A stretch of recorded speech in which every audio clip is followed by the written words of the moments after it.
Сәлеметсіздер ме, құрметті көрермен? Бүгінгі обзорымызда бас кейіпкері Шон Леви тірі темір Қызғылт пантера музейдегі түн трилогияларына режиссерлік еткен. Ал бас кейіпкерді Дэдпул, яғни Райан Рейнольдс ойнайды. Менің өзім осы фильмнің шығуын 1 жыл бойы күткен едім. Ал енді обзорға көшсек. Фильм бірден форсаждағыдай басталады. Жан-жақтың бәрі аты, шабы, жарылу болып жатады. Мұның бәрін кадр артындағы бас кейіпкер түсіндіріп береді. Это Free City. Крутяк, да? Он из тех, кто в темных очках. А те, кто в темных очках, здесь герои. Ты просто бог. О, я знаю. А какого хрена? Қара көзілдірік кигендер қаланы басқарады. Олар қалаған нәрсесін істей алады.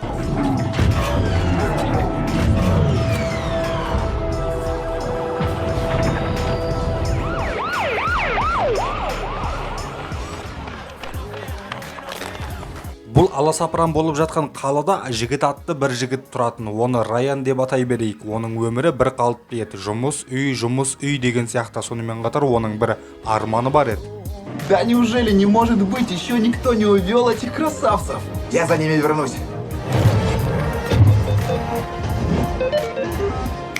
Уже почти. Раянның досым атты досы бар еді. Олар банкте жұмыс істейді. Желаю не хорошего дня, а замечательного. Ал бұл банкты күнде тонайтын. Лечь на пол. На пол. Лежать. Раянның өмірі керемет еді, бірақ оған бірдеңе жетіспейтін. Ол махаббатты қалайтын. Я точно знаю, кого я ищу. Дай угадаю. Главное, чтобы была с чувством юмора и обожала жизнь, утверждающую попсу. Да, точно. Где камень? Может, пивка на пляже после работы? Конечно, пивка на пляже после работы. Я весь предвкушение. Я тоже. Бұл уақытта Милли атты қыз құпия мәліметті іздеп жатыр еді. Жизнь в большом городе. Нет ничего лучше. Дождь начинается. Никто не видел моих кошечек. Не хорошего дня, а замечательного. Классная баба. Что-то новенькое. Купидон Раянның жүрегіне оқ атады. Ол Миллиге ғашық болып қалады. Оның артынан баруды ұйғарады.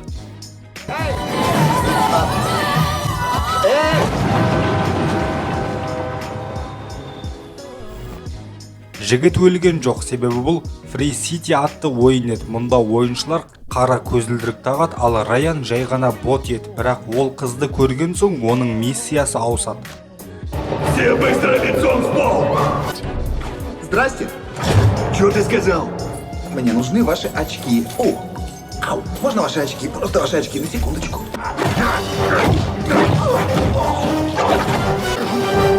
Я сейчас вам их отдам. Кому сказал? Да вы гоните. Райан ойыншының көзілдірігін тартып алды. Оны тағып ойын интерфейсіне доступ алады. Қару-жарақ, ақша, миссиялар және аптечка сынды нәрселерді қолдана алады.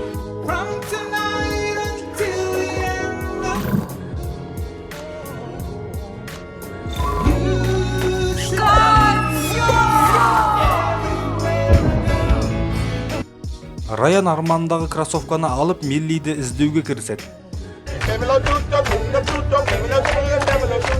Кадр шынайы өмірге ауысады. Біз Кейш және Шиамала атты Free City'дің құрылтайшыларымен танысамыз.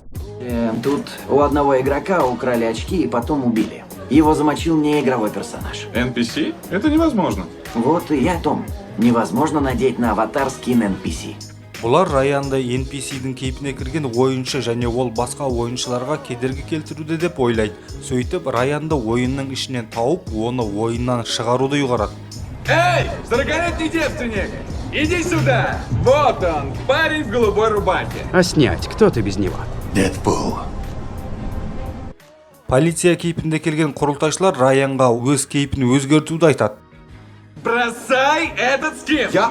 Но я не могу сбросить мою кожу. Чего ты творишь? Возьми и сними. Или мы тебя убиваем! Зачем? И будем продолжать убивать. А это зачем? Пока мы не разберемся, кто ты такой, а потом пожизненный бан. Хорошо. Райан айтқандарын істемеген соң оны атуға кіріседі. Райан қашып құрылыс ғимаратына барады. Ол мұнда жаңа кроссовканың қабілетімен танысады, бірақ құрылтайшылар артынан қалмай қояды. Банковский клерк, тебе конец!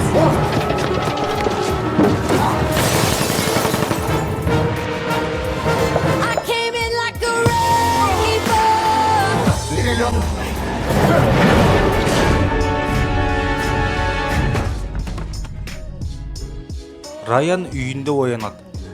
Сегодня все будет иначе, Голди. Аз уақытқа шынайы өмірге ауысамыз. Онда Кейсидің өмірімен танысамыз. Кейси мен Милли жақын дос болған.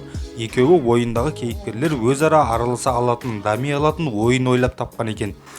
Бірақ олардың идеясын Антуан атты кісі ұрлап, сол идея негізінде Free City ойынын шығарған. Кейс пен Милли осы жағдайдан кейін көп пікір таласатын, бірақ Кейс енді Антуанның қолында жұмыс істейтін.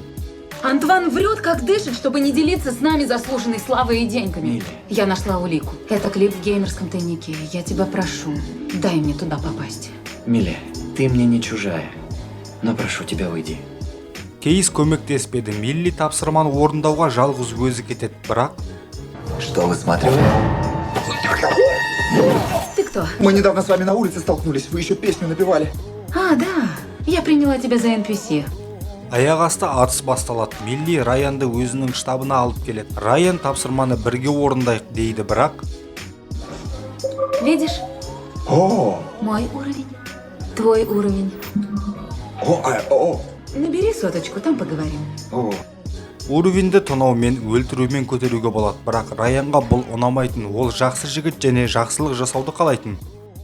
Я не знаю, может, так никто не делает, но тут опыт дают за добрые дела тоже. Так что иди и будь хорошим. Хорошим, а замечательным.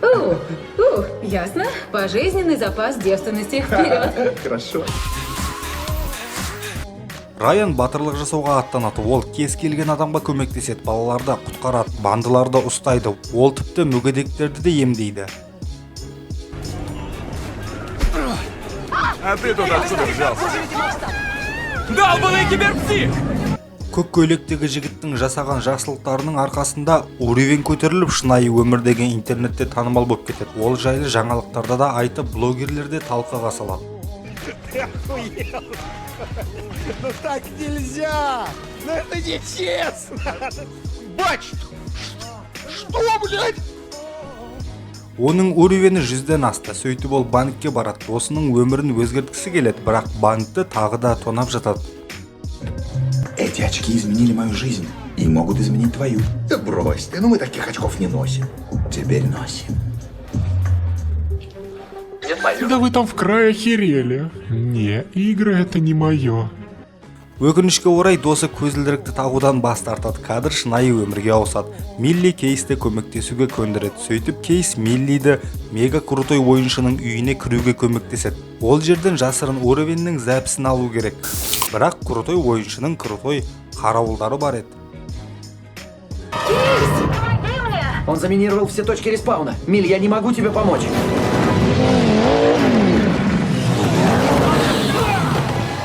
Красивый мужчина. В отличных трусах. Төбелес басталады. Әдеттегідей қарусыз адамдарға қарусыз адамдар шабуыл жасайды. Эта девушка могла не только петь, как голубка. У нее было все. Изящные ноги балерины и пушечной силы удары. Как они меня возбуждали. Шабуылшылар көбейіп кеткесін қашуға тура келеді. Осы уақытта бізге Антуанды таныстырады. Олар Free City сиквелінің үстінде жұмыс істеп жатқан. Онда бір кемшілік бар еді.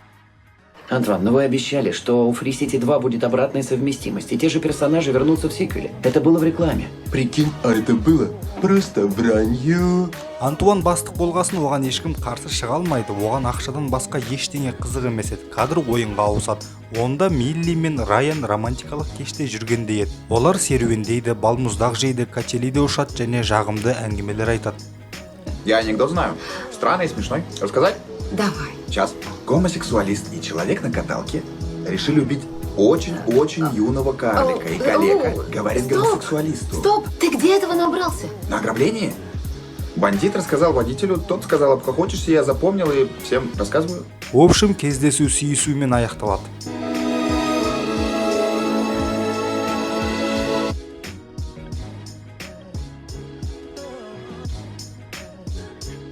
Қыз жігітті ұнатып қалды, бірақ Миллиді облом күтіп тұрады. Өйткені Кейси Раянның MPS екенін біліп қалады. Олар жасаған кодтың арқасында MPS өзі дами алатын. Раян да өзін дамытқан еді. Парень в голубой рубахе – это не игрок. Это алгоритм, который думает, что он живой человек. Строго говоря, он и есть живой, первый настоящий искусственный интеллект. Впервые в жизни, вообще впервые я поцеловалась с нормальным парнем. И, конечно, тут же оказалось, что он не настоящий. Там нет такой кнопки. Он нашел все кнопки. Мұндай бот жалғыз емес еді. Басқа MPS-тер де дами бастайды. Мысал үшін бариста Раянның ұсынысынан соң әртүрлі кофелерді жасайды. Сұлу қыз әңгіме жаза бастайды, ал полиция жемқорлыққа үйренеді. Бірақ Смотри, видишь, тут ни одной миссии, ни одной локации, даже ни одного персонажа из Free City 1. Free City 2 это не апгрейд. Это замена. Именно. Когда в понедельник запустят Free City 2, Парня в голубом, доказательство нашего кода. Все это просто сотрут. его надо остановить. Это же искусственная форма жизни. Это просто нереально. олардың 2 күн ғана уақыты бар. Әйтпесе ойын жоқ болып кетеді. Оларға тек Раян ғана көмектесе алады. Бірақ шындықты айтуға тура келеді. Милли оны сендіру үшін ойыншылардың барлығы жиналатын жерге алып келеді. Я игрок. Все эти люди здесь игроки. Мы живем в реальности. А ты существуешь только здесь. Поэтому ты не можешь покинуть Free City. Смотри. Я не понимаю. Ты не игровой персонаж. Ты фоновый персонаж. Тебя создали, чтобы игра казалась людям реалистичнее. То есть меня? Нет. Мамили, что ты? Зачем ты так со мной? Я же тебя люблю. Нет, просто ты на это запрограммирован. Раян шындықты естіп қатты қиналады, құлазиды, жүрегі ауырады.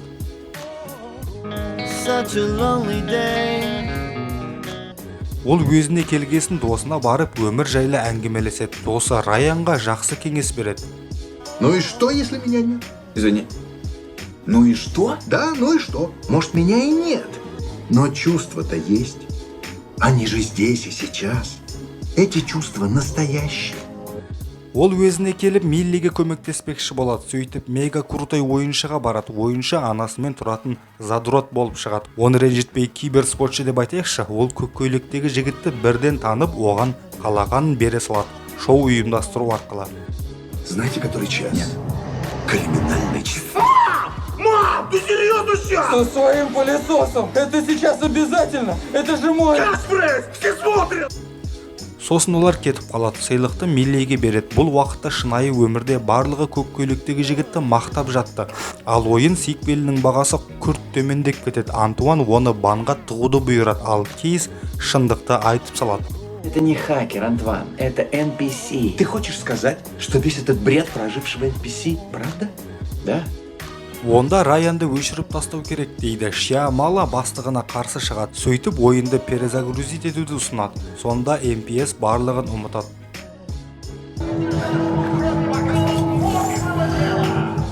О боже, это оно. Это наша оригинальная сборка. Доказательство, что вся игра сделана на нашем коде. Я знаю это место.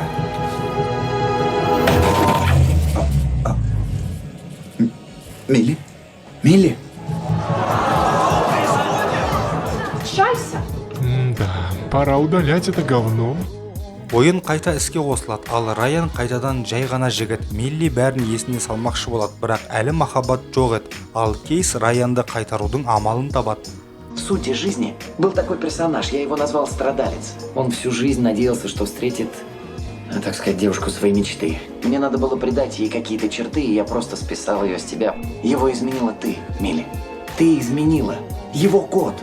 И думаю, ты справишься снова. Ты оживила его, Милли. Милли қайта ойынға кіреді. Раянды өзімен алып кетеді. Оған көзілдірікті береді. Сөйтіп батырманын да табады.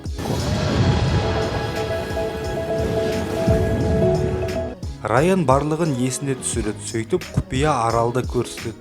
Антуан спрятал нашу сборку за горизонт, сделав ее невидимой, но забыл стереть все отражения. Парень, она еще здесь, ее просто не видно. Если попасть туда, это наше доказательство. Ол арал қаланың оңтүстігінде орналасқан. Кейси оларды сонда жібереді, ал Антуан бар күшін іске салып жұпты іздеуді бұйырады. Ал Раян бүкіл қаланың тұрғындарын жинап Антуанды жеңудің жолын табады. Сөйтіп бәрі қарсы тұруға бел буады. Сендер чорт емессіңдер. Сендер де адам сияқты өмір сүргілерің келет. Общым ойыншылардың ісіне енді төзбейміз деп қанатты сөздермен бүкіл қаланы көтеріліске шақырады. Барлығы кафеге барып қаланы бос қалдырады. Бұл интернетте резонанс орнатады. Эй, хрен, давай чини игру, иначе я поиграю тобой. Антван, вам надо это увидеть. Короче, и вы хотите его у меня украсть с этой молотом А, ее зовут Милли. Как? Милли. Антуан Раянның серіктесі кім екенін біліп қояды. Оларды тоқтату үшін Шиамала бастығының айтқанын істейді. Так, народ, все слышали? Понеслась!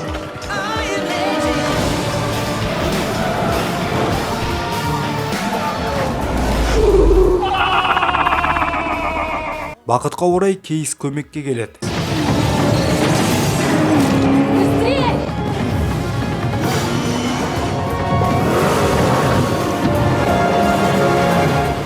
Бірақ Кейсті ұстап алады. Ол кезде Кейс көпір бүлгерген еді. Ал Антуан барлық ойыншыларды банға тығып жібереді. Покажи нашу сборку всему миру. Это доказательство, и Антуану конец. Я справлюсь. Отрубили. Кейс шығып бара жатып тікелей эфирге қосылады. Оны бүкіл әлем көріп жатыр еді. Барлығын бандап болған соң ойынға Чувак атты жаңа кейіпкерді енгізеді.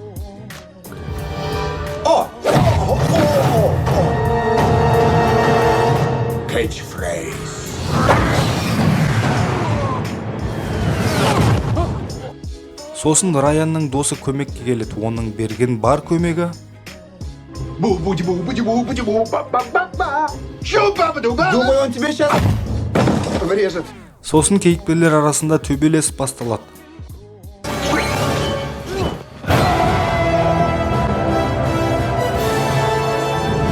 Какого хера?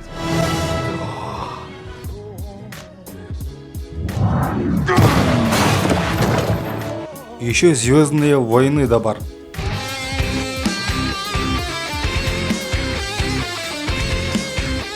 Сосын тағы да біраз осындай қызықты қойылымдардан кейін Чувак бәрібір жеңеді. Протеинге тойып алған адамды жеңу оңай емес, бірақ Райан оған көзілдірікті тағады. Сколько блестючек. Они повсюду. Ага, вот так вот. Райан жеңді, ал Антуан ойынды толығымен жойып жіберу үшін серверді қиратуды ұйғарады.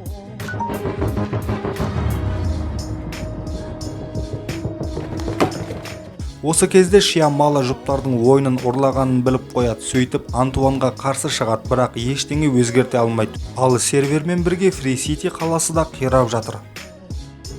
Мне так жаль. А мне нет. Это был лучший день моей жизни. Не этот год. Пусть считается с нами. Райан аралға қарай жүгіреді, сөйтіп аралға түседі. But it's just a sweet, sweet fantasy. Ал шынайы өмірде бас кейіпкермен тек бір ғана сервер қалған еді. Оны жоюға Милли кедергі жасайды. Екеуі бір келісімге келеді. Милли сотқа бермейді, ал Антуан серверді жоймайды. Ты сечешь, что это тупейшая сделка в истории тупых сделок, а?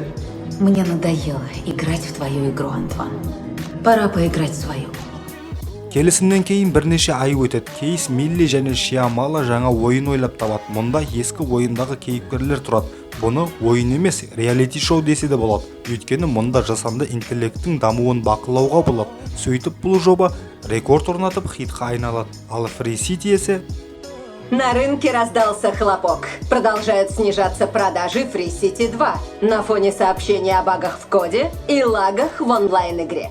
барлығы жақсылықпен бітті. Бірақ Раянның жүрегі Я люблю тебя, Милли. Может быть, я просто так запрограммирован, но ведь кто-то написал эту программу в реальности. Я просто признание в любви. Где-то там живет его автор. сөйтіп Милли барлығын түсінеді. И он стал живым, потому что встретил единственную, которую ждал всю жизнь. И я списал ее с тебя. Он мечтал о той же девушке, о которой мечтал я. Наконец-то! Сөйтіп бәрі жақсы аяқталады. Раянның досы да тірі қалған. Приятель, я так скучал. А где же банк? А тут нет банков. И что же нам делать? Все, что душе угодно.